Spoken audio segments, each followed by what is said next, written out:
And here we are. All right. So, as part of Abhilash's task of working on the user experience in creating a clustered cache manager, came a question around resource allocations on the server and what this all means. And that has a very obvious dependency on Arc not being focused on clustered, but on generally having a bunch of resources that the cache manager has and manages, and that caches can make use of. So should I maybe rehash quickly what this means in the 2x line, or do we not care, or what? I think it's probably a good refresher to start with that. Yeah. All right. So arc in the 2x line means what? Automatic resource control. Yeah. Means that you can. Well, it means, I guess, two things. One, it means that you can size your heap thing in bytes, and we'll make sure that stuff goes in there. Not really sure that's relevant, but the thing it means is that you can have a cache manager level setting that says that a given resource is only available in so much, and that then caches that do not have specific sizing constraints will actually be sharing those resources as the, let's say, from a user perspective, I guess, as the cache manager decides they are best shared. I.e., what this means is that if you say I have a cache manager that gets 2 gigs of whatever resource, and you have 12 caches in there, it means that those 12 caches will at most use 2 gigs, and how they will split those 2 gigs among themselves is not under their control. It's gonna be. Or can be. What do you mean can? You can specify percentage, for example. Oh yeah, that's what I said. Prefix it with if the cache doesn't come along with any sizing at all, right? It'll get those 2 gigs to use, but the cache doesn't get to decide how they will be used. And effectively what dictates how much a cache gets is actually the hotness of that cache respective to the others that the utility that cache provides. Right, but yeah, I don't like saying that because we discussed that back when, if you remember, Chris. You can call it that way if all caches are equal. For some crappy measure of utility. Right, exactly. Assuming that bytes are equally cheap to retrieve from the system of record for every cache. Right. Then that's exactly. But the cache, yeah, maybe different system of records or whatnot. So anyway, so that's what it meant or means still to this date in the 2x line. We know of its shortcomings, like the one that we just mentioned. Not all bytes are made equal. Let's say you got a cache that holds data that goes to a web service where you actually have to pay money maybe every time you hit it. And you got this other one that goes to your database that actually runs on the same app server, right? The same physical machine. Right, the bytes coming from your MySQL instance will be considered cheaper than the bytes coming from your web service that you call and blah blah blah. We're actually, yeah. Anyways, whatever. So if you put those two in, if these are the two caches that make use of those 2 GB, and well, you may not get entirely what you wished for. That was an overly simplistic example that you can easily solve, but anyways. Right. That's an extremely complicated example that the computer can't solve as well. Right. What I meant to say is that if you only have 2 caches, the answer would be just size 1 explicitly, Yeah, size size 1 and move on. That's what I meant as a solution. So that's what I was going to get to. What's the purpose? You explain Right. what it does, but what's it supposed to solve? Well, better resource management on that machine, right? So that you are under control of. Well, oh, you want to. I'm saying it's not better. It's explicitly worse than doing it manually, I think. It's simpler. It means if you've got I don't 200 agree. Hibernate entities, you don't have to configure 200 caches. Well, but we solved that. This is why we have templates and all this stuff in the new world. So if that's the Right. whole point, but I don't think Well, what that you're was the saying is original motivation, though. no. I don't. Well, A good chunk of it. I don't think this is correct because there is this other thing. One thing that Arc addresses really well is that the topology of a cache is not static necessarily, and I would even argue most of the time. So that data hotness is not static. It's so one very simple stupid example would be what would be I don't know. And any application that has a business life cycle where certain operations happen at time X could be through the day, and other operations happen later that day. Right. I was Then you thinking could around shade it- something with the users around the globe, and it's not the same people. Could be, yeah, it's Or same thing. whatever. But the thing is that the hot data becomes time dependent. Yeah. And then indeed, using a pool and sharing that pool means that at one point in time, you'll end up using most of the storage size for the data coming from that cache, because that's that cache that's going to request it. And so it's that cache that's going to request eviction to happen not only from this cache, but from the other cache in the pool. And then when later on the load moves to a different content, and if it's not in the same cache, then that cache will become the main user, main consumer of the space in the pool, evicting from the others. Right, but it's more. But you really want something whereby the usage pattern is not constant. So you want something like whereby, I don't know, people always book flights in the evenings and hotels in the mornings. Mm-hmm. Because if it's different people booking flights, that's fine, because the cache will just, even a statically configured cache would just roll the hot set naturally. But what you really want to say is that at different times of the day, Yep. the load on the thing is so weird that I actually want caches to dynamically shift their sizes. Mm-hmm. So I don't know, people browse for hotels while they're at work, but they won't risk booking them there because they don't trust the network to not steal their credit card information. So they always pay for the hotel in the evening. So that might produce weird balances of caches that shift over time. I got one question here. Mm-hmm. So when we talk about of the clustered thing, then only we talk about pools and all fine. Whenever we have standalone caches, let's say I have a non-clustered cache manager, normal persistent cache manager. There also we have caches which have to use resources like off heap and disk and all. Those are also the machine resources, but we never talk about pools in that context, right? Yeah, we do. Well, we certainly do. Well, Right now, we are only talking about that. We haven't got onto clustered Yeah, yet. in Ehcache 3, we are not talking about that, or we are only talking about clustered. We have No, we're talking about both. the same. no, we're Yeah. talking about Arc. We're talking about neither nor. We're talking Yeah. about Arc.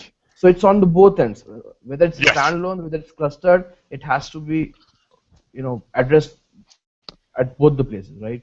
Yes. Okay. I guess, except if we say no, like Cluster doesn't support pools or whatnot. But Which is a yeah, possibility. Well, we could just which ditch is our as a feature completely as well if we wanted. we Okay. could do that.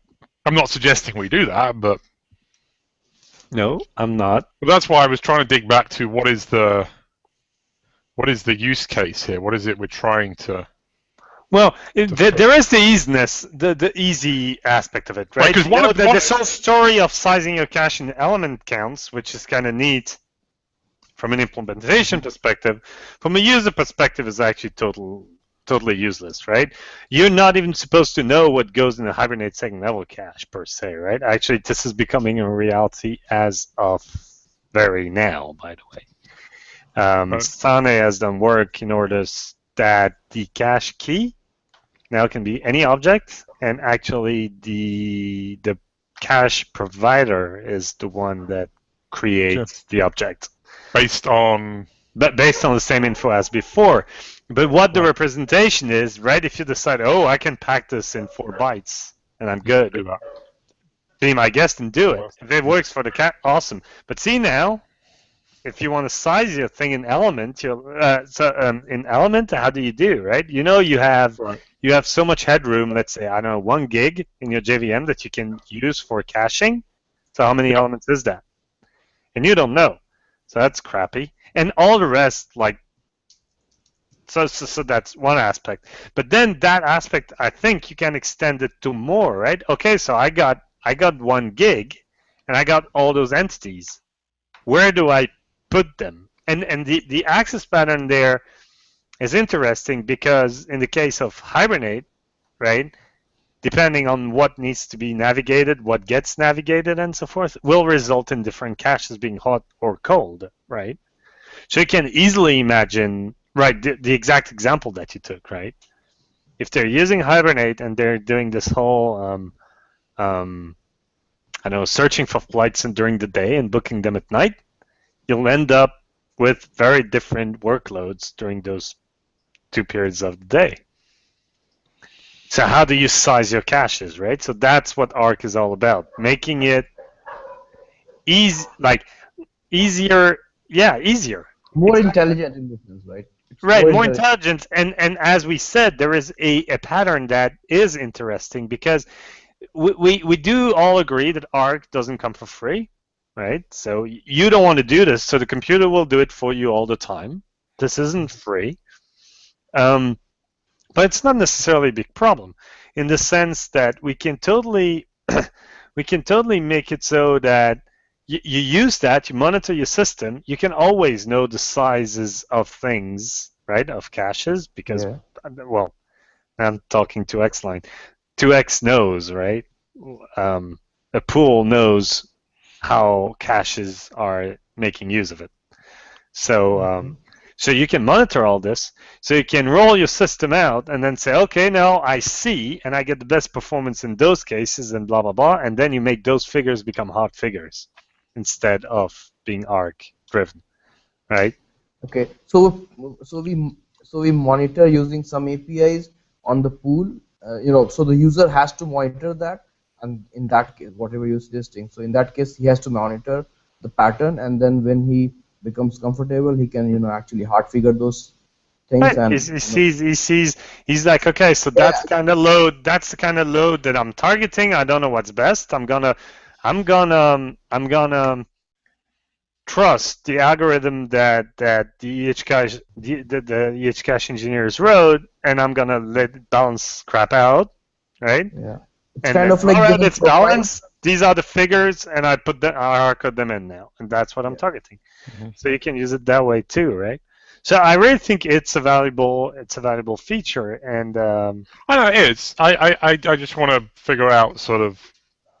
I know that some of the use cases are weaker now with some of the changes you've made, particularly with the templating stuff, and not that changes, not that makes us not want to do it, but I think it might subtly change the focus.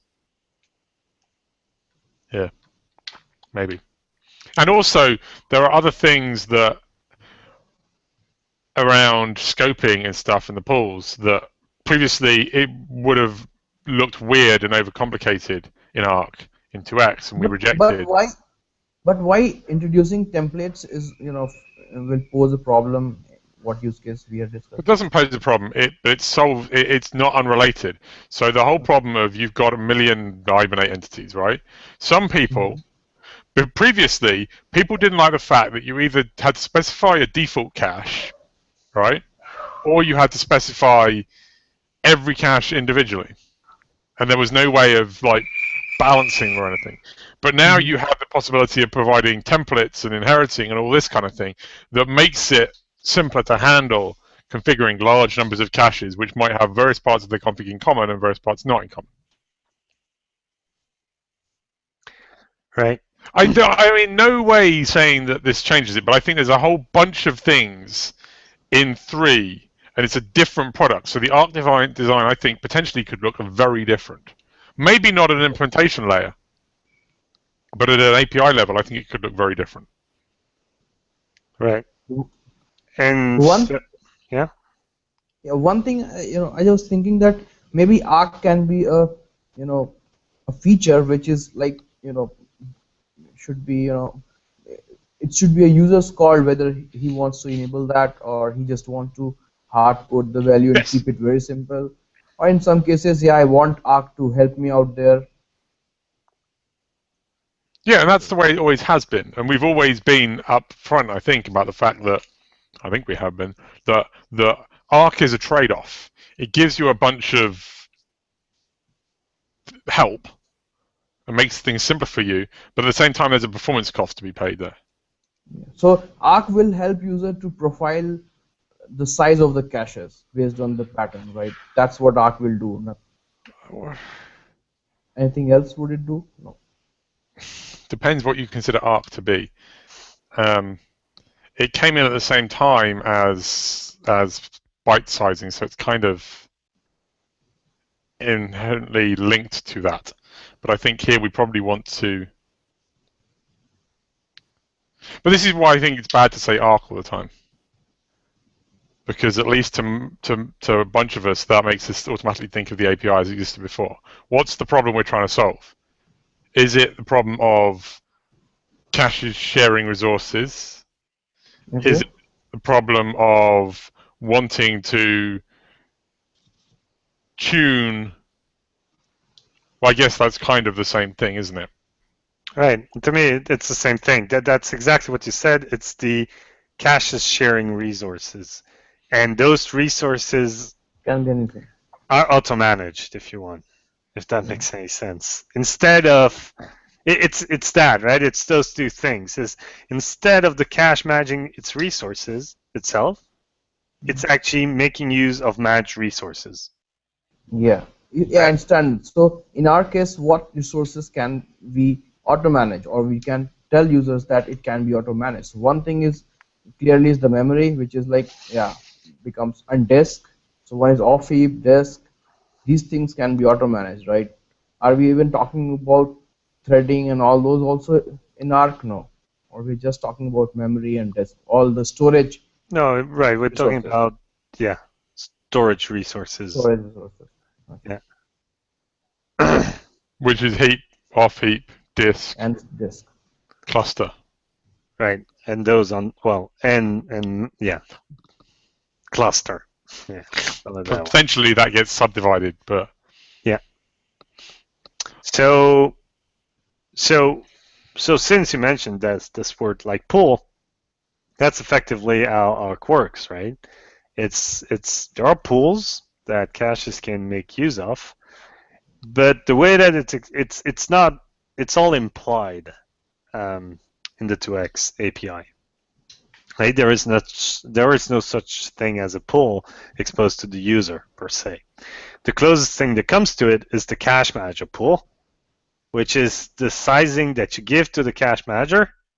And then we even treat specially because that's not straight mapping to the pool that size of the cache manager, because the way that we did this is that you end up with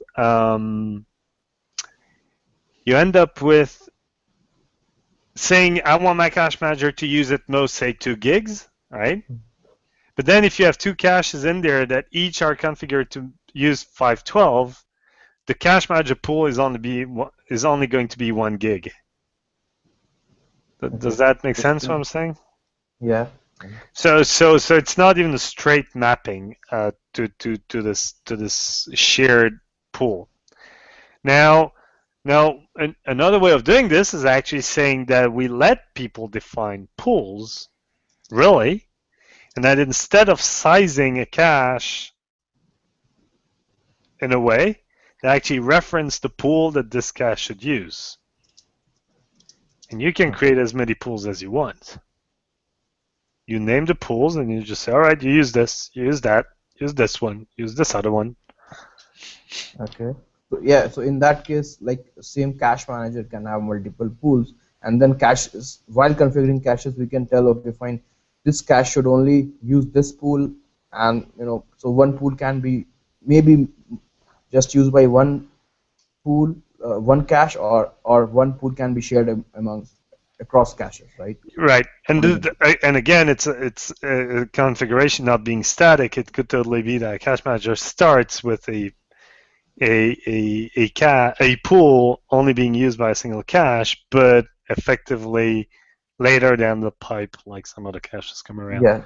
There is also in this case where there is a pool that's being legally allocated and not being used at all. The problem with this approach, though, is this like party time and people can mix and match or however they want? Can I create, say, a disk pool, two disk pools, and two heap pools, and have cache A make use of one and the other, or not, or there's crisscross happening, and then right. Yeah. Because this could be problematic actually?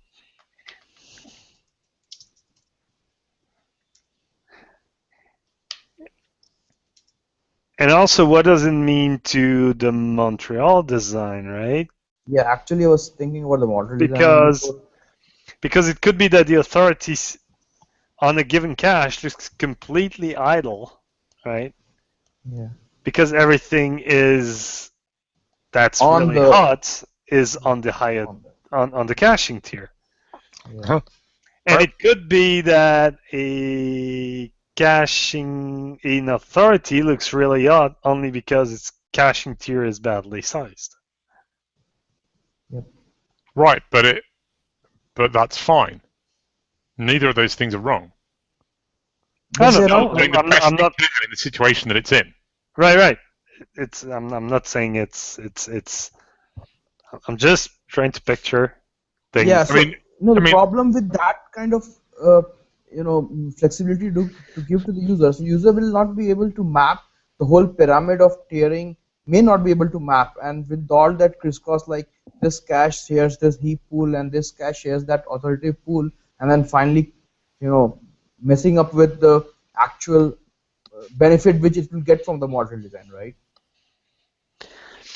So are we then saying that what we want is actually that a pool isn't a pool? A pool is a set of pools of all the tiers that are involved, and that's static.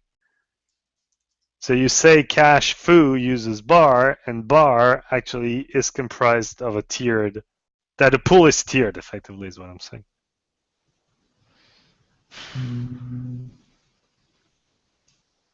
No. I don't know. That's a good idea, right? I'm just trying to. I don't see why pushing such a limitation would make sense.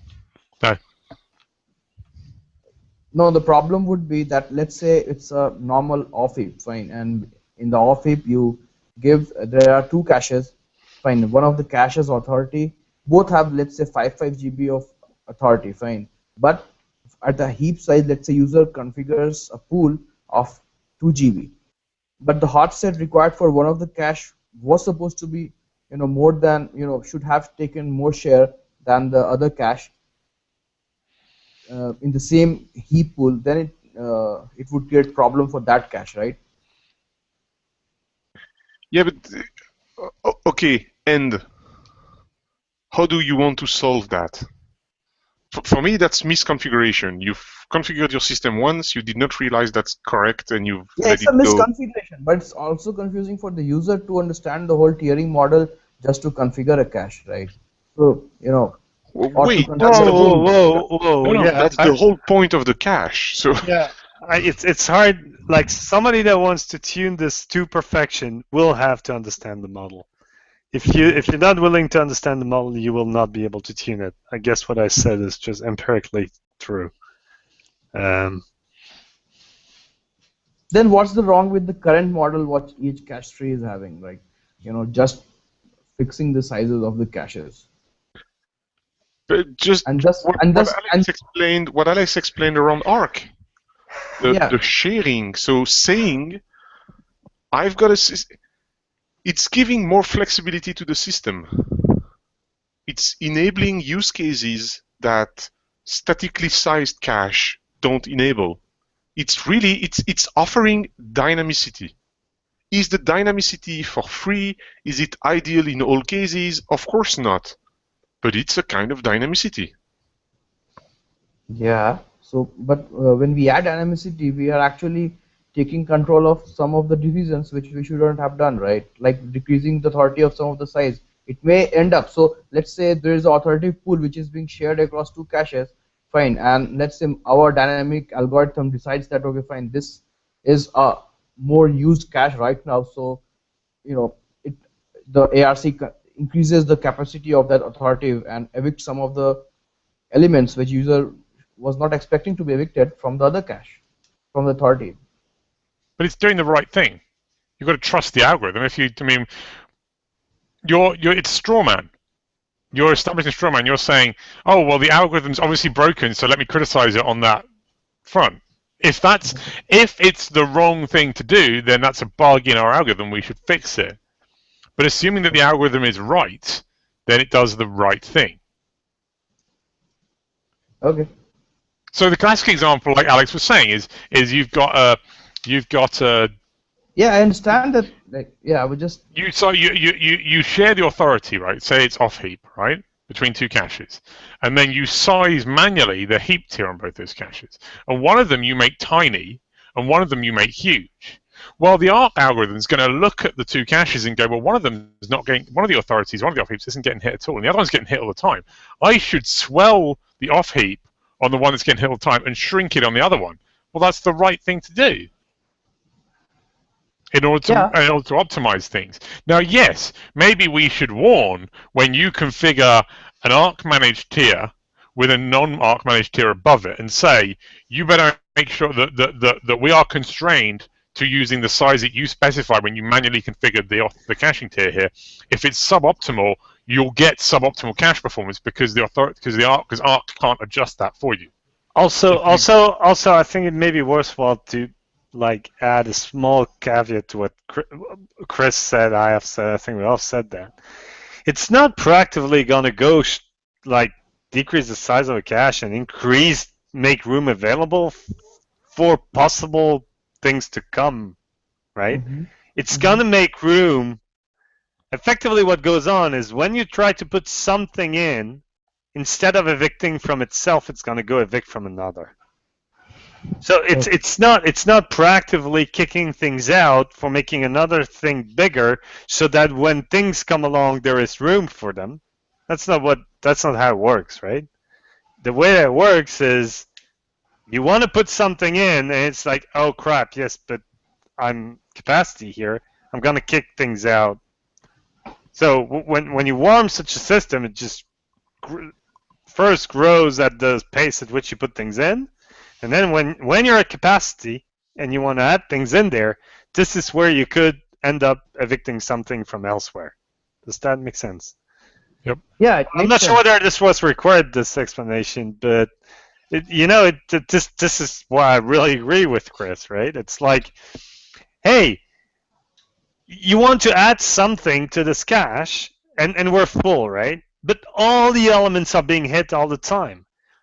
And you got this other cache on the sides. It's like a bunch of elements is just dead cold in there.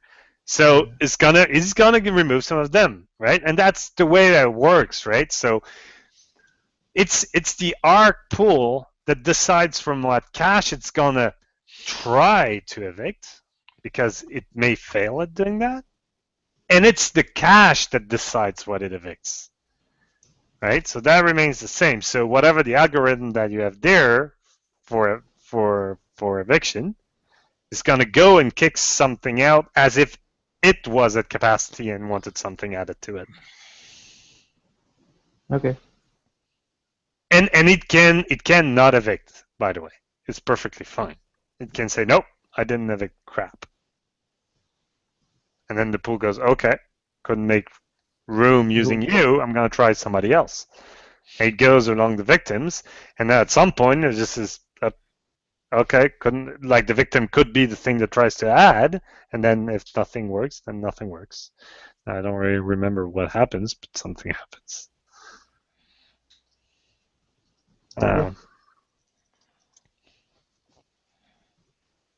So, I mean, to me, the question is there are a bunch of questions here, but one of the most key questions is one of the things we turned down in 2x was the concept of multiple pools, in a sense where if you consider a pool to be something shared by multiple cache managers, do we want to be able to have multiple pools? By multiple cache managers? Is that what you said? Multiple caches is what I meant. Sorry, did I say cache managers? I didn't mean that. I'm not sure what. I think we've even discussed the fact that we wanted to make pools first-class citizen and so potentially shareable amongst cache managers. Whoa! Which may, for example, not be an option from I'm not sure. I'm not sure that this becomes like really hard, and the fact that they become first-class citizen doesn't mean that they need to be shareable between cache managers. Yeah, it's like caches. Caches are first-class citizens; they're not shared across. Right. You mean first-class citizens in the sense that if you're doing user-managed caches, you can use them and manipulate them and stuff. But to me, the whole point is you've got all these services, right, of different types, and you can wire them all together. The cache manager is this thing that says, well, here's all this massive space where you can play around and do how you like. Yeah, well, here's a little walled garden with explicit rules. In this space, you do X, Y, and Z, and because you follow my rules, I give you sanitation and roads and shit like that.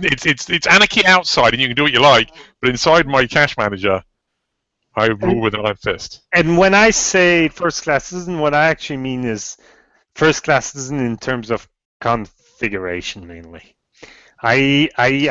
Exactly what I said, right? You create pools that are identifiable in a way, and you tell caches to make use of given pools, and that is it. And so it's straight in your face. It's not like the model that we have today, where there is this sort of cache manager pool that isn't really one. Right, the stuff that you configure is not what you're gonna get. Okay? Sorry, it is. It is what you're gonna get once you did all the math and whatnot. But it's horrible. I think it's confusing. I don't think it's good. And I think it all is rooted in the fact that we did not make pools first-class citizens.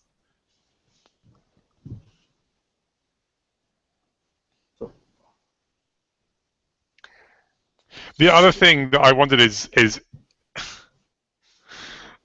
there a so one of the things that causes one of the weird things in 2x, I'm going to dip into implementation, is that we know that off-heap doesn't allow you to resize allocations, and the way that the cache manager sizing interacts with the cache sizing in 2x causes some weird things when you add caches at runtime. I would really like to eliminate that as a possibility in the new design. Not that I'm immediately ruling out making allocations dynamic in off-heap. It's not impossible. But I would like to make it such that if that doesn't happen, we don't end up in the same weirdo situation. Well, that model would bring you that, right? If you have assuming there is no cache manager tied pool. You mean a default cache manager pool? Yes. Well, even in that case, it's not a problem. Assuming that the caches don't take space out of it. Right. that explicitly sized caches take space out of it. Yeah, that's what I'm saying.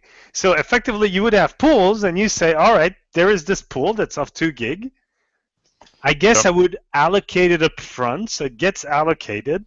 Memory gets allocated, right? You did say this cache magic consists of a pool foo that's of 2 gig. Well, you got 2 gigs, it's allocated. No cache uses those 2 gig. Those 2 gigs are allocated and are not useful, but they're allocated.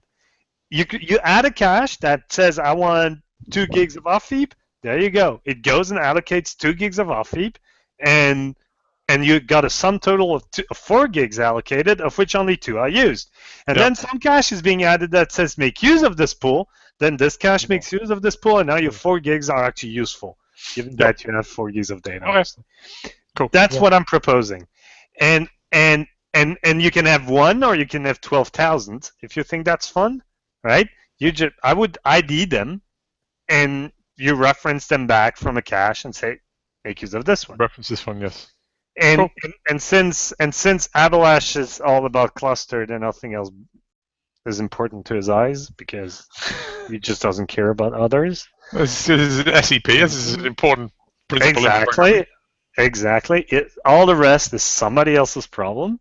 But and I think it maps neatly to the clustered world, right? Now all of a sudden, as part of a service-side cache manager config, You define pools. Right? There are pools. It's part of the entity configure. You configure the cache manager entity. You configure pools in it. And you configure pools in it, and you just say then what caches uses what pool. And that's all part of the whatever the word hell term we ended up using, server-side configuration thing. Yeah, in fact, we can have something like, even on the standalone part also, we can have something like a pool provider where actually, we have at the cache manager level only we are defining pools, and whenever a cache comes, so even if a user wants to use the whole pool, like an example where you have a cache of 2 GB, so that cache actually essentially creates a pool of 2 GB and uses that pool totally, dedicated to that cache. Yep. Right. That model can be very well mapped to the clustered scenario as well, and there's no resizing done there. Inside pools we can do, but across pools nothing. It's fixed. Right. And so again, same thing. If you come around with a new clustered cache that you want to add, and you want it to have a given size, well, you ask for that. And if at that creation time that size cannot be provided to you by the provider, well, you get an exception, and the cache never was created. You go figure yourself out. By the way, whether that's clustered or not is irrelevant. It's applicable to again same thing. Yeah, to both the places, standalone or clustered. It should have the same behavior. So that all those things are effectively resource allocations, right? There is a sort of an implied resource allocation that goes with the cache. It's implicit, or you do an explicit one through the pools, right? And then you cross-reference it all. Yeah, and then it becomes then it becomes up to the users.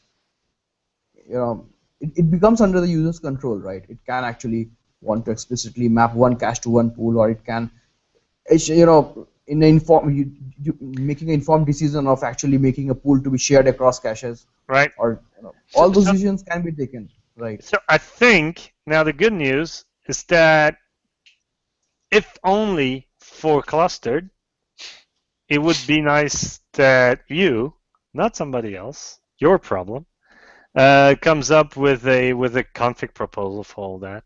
Because I must say one thing that I have a hard time picturing now, but that I would like to be able to picture, is what does it mean for someone that moves on from unclustered to clustered and says, because he just wants to get started, like easy, so he just says, all right, now this cache manager is going to be clustered, and it adds sizes, like whichever ones. For now, only the ones that we have, but once there is ARC on the standalone version, maybe he uses that. And then he says, all right, I want to use a clustered cache. I want to use Terracotta clustering, and so I got my Terracotta server running. I have it like running it. It's running on a machine that has 64 gig of Yeah, I got RAM. your problem. So I'm like, all right, it does the whole thing.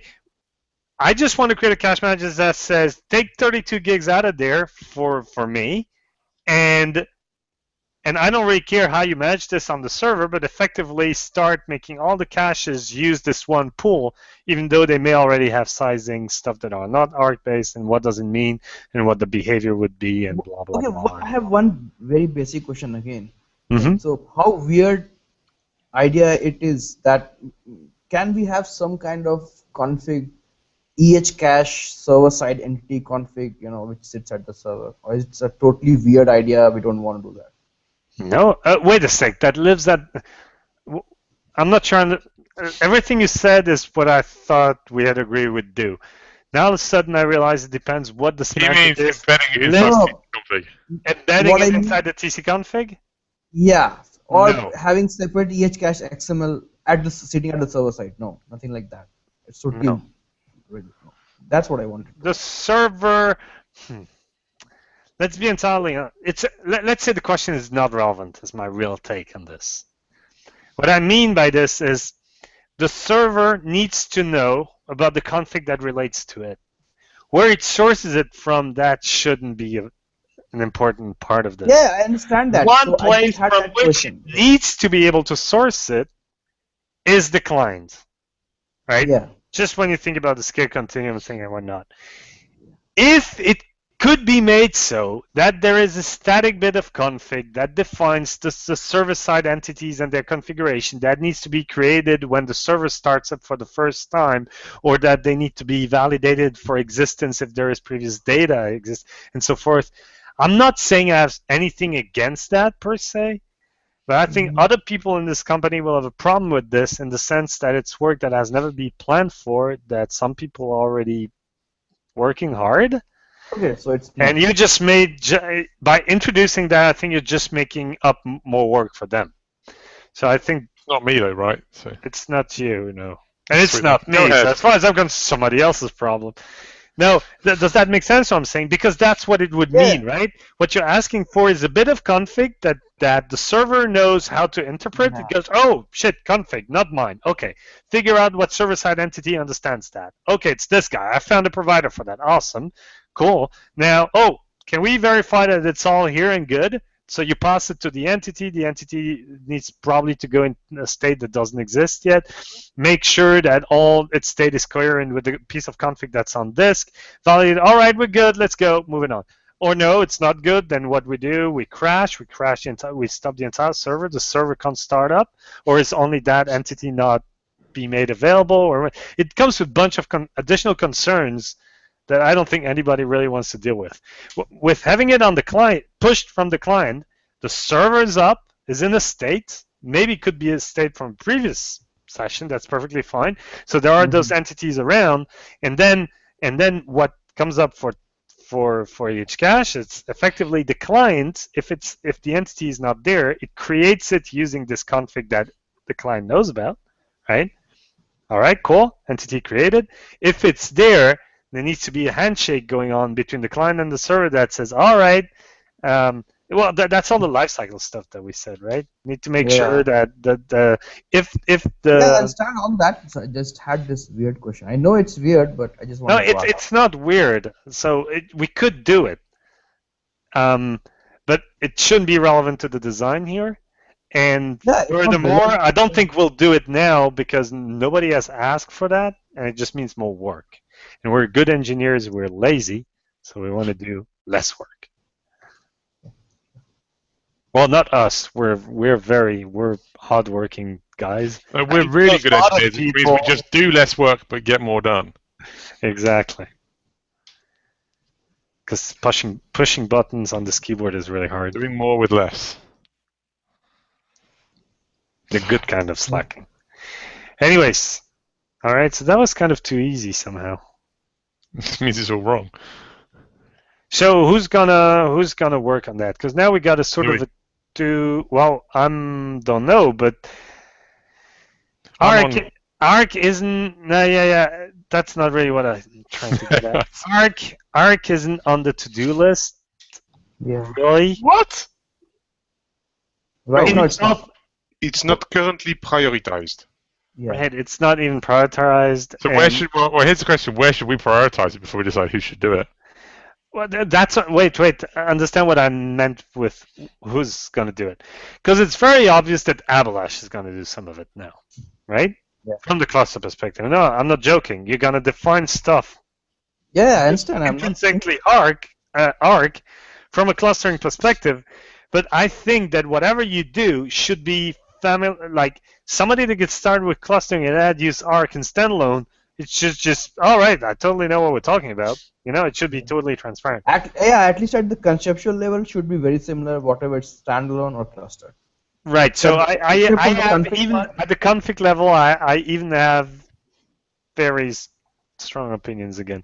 But so I think maybe best is you get going like as if there was no arc anywhere else than what you care about.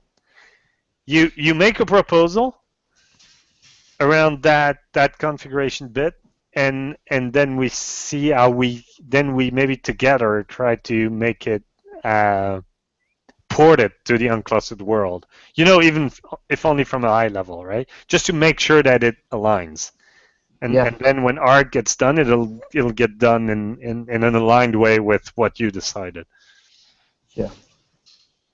But just this is what I meant is that there is you'll be deciding, you'll be setting the direction for arc but nobody will anytime soon be working on that for standalone. So we just need to make sure that the ground that you lay down for us sort of. Yeah. It's not. Yeah. Yeah. I understand that. Perfect. Does that make sense? Yeah. Perfectly. Everyone's happy? Static. Should be. I guess. Okay, Louis, you didn't sound very convinced. No. I would prefer being able to say yes, it's prioritized, and we know we're gonna work on it, and etc. etc. Yeah, but the time would be now, anyways, right? Like effectively, even what should have happened is that arc should be done. Yes. And so, with regards to the initial conversation we had, should we split then this idea of arc in two separate objectives? One which is the pool concept, and the other one which is everything that relates to memory sizing on the heap tier. Because they're pretty much orthogonal. They're independent things. They may well use common bits of. No, but I mean, but yes, they're independent things we could pool the count-based system that we have on heap. Nothing prevents that. It probably doesn't make a lot of sense. But from a completeness point of view, it might make sense. Yeah. From a completeness point of view, it might make sense if that's possible. Well, normally it's take X% of that quantity or take a subset of that quantity, whatever the expression, the unit are, it's the same logic. The eviction principle is the same. It's just the final algorithms are easier when it's count-based than when it's memory-based, because then you just know that if you manage to evict 2 elements, you've done your share.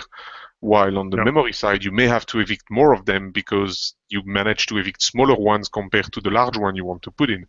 Yeah, but that's not how the eviction works neither. The eviction says make room. No, evict me thing. Well, how does it work again? Yeah, they actually agree on that. So yes, you may end up needing to evict more than one, but it's all accounted for as well. No, I know it's accounted for, but so what I'm saying is it's really two different problems.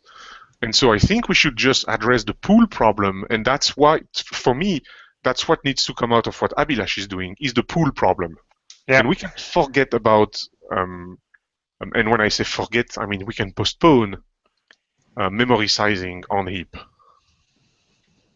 And just try to apply. Yeah, totally. The one Avalanche will only care about memory unit based for the for the clustered resource, as Do we we not call it. support count No based? count based? I don't think we can because of what we so nah, maybe that wasn't clear, but Also, we consider that the pool gets carved per se when it's being created, right? What I said. You can't Yeah, create a a pool. pool Yeah, of 12 elements. not carve. Sorry. So I didn't put the question well. So it's not about the carving out the pool, but actually from the sizing of the cache, that was an option earlier. So are we I- like totally no this time? I think it That was has my to be question. no, because Okay. well, unless it's a yes, but you do both. Right, you will always then, yeah, exactly. But then one of the two is Because just no, and we to, know which one's a lie. The one that's a lie is the count one. It yeah, could be instead. if we're in good Oh, shape. I'll start kinging things out earlier. Well, whatever it means to be in good shape, it's not even a static thing, right? There is this one thing that comes around in the cache, and that's like 12 gig. And then your max cache size, since you have like it's 3 elements, yeah, in because there standard, is but this one thing that consumes everything. Yep. users have been using it for like long time in Ehcache. Here's an interesting question. Yeah, Louis, but again, the reason it was done that way, and I will never forget this moment. It's probably the moment I quote the most in the history of this whole mess. Is this 2 weeks in San Francisco when we had this huge discussion around max elements on disk being reused for the clustering and blah blah blah, which itself is rooted in the what is it? It's in the Team Ehcache actually, right? Pre-acquisition. yeah, pre-acquisition, the fact that the source code wasn't asked to modify, so we instrumented. So, And reused. anyways, it's I understand it was there, but it was never there for good reason. It's been identified as not being there for good reason ever since day zero, and was still decided. I remember that somebody said, I think it might have been Gary, said, "Yeah, we should see about that." Oh, Fix that later. maybe. Probably Right, we'll fix that later. Took us years, but how many? Like 4 years before we actually. I got a very good news. We just said that the unit is an orthogonal concept to the pool. Yeah. So let's facilitate our work. Let's work with the unit that makes sense. That's memory. Heap, the easiest is count for the moment. Because in order to do memory-based, you need to do sizing of the object you put in. Of heap, it's obviously memory-based because you serialize, it's there. Disk is actually a bit better because you could do both. You can't. Well, no, it's true. No, we move to because it's you move memory into also. the so it's balanced again. And then we've got clustered, and they're clustered. It's clearly memory again. So we think about pools with these units in place. And once we're done, we start adding units. Or not. And we'll probably want to add memory to heap and stop Nothing there. to anything else. No. Yes. Yeah, but that's what I'm saying. Yes. But and so it means that the discussion of other types can be just, and it makes little sense anyway. Yep. Because the real thing you're trading for that better latency is memory. It's count the lie. And the only reason we lie about it is because we don't have an easy way of sizing an object in memory in Java. That's not the reason we lie about it. I think it really is the implementation detail that leaked up. It's the simplest thing to do in a memory managed environment. Yeah. That's why. No, but I mean, it's the simplest thing to do, and doing otherwise has performance costs that are much higher and that kind of things. So. Okay. Yeah. But yeah, you do size your VM too. Yep. You just push the problem down, which to some extent in a managed environment isn't necessarily surprising though. But anyways, okay, good. Well, then I guess we'll eagerly await your proposal, Abhilash. Yeah. Though, with regards to having no, okay, yeah, sure. Nothing, sorry. Okay. Sounds good to me. Right, so how exactly we're going to do that from a config perspective is going to be somewhat interesting, but I'm really eager to see that. Yeah, I'll try to come up with something as soon as possible. Cool. All right, awesome. Well, on which I guess this is it again.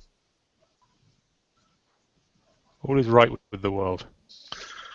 Okay, bye then. Probably next week. I guess. That's it.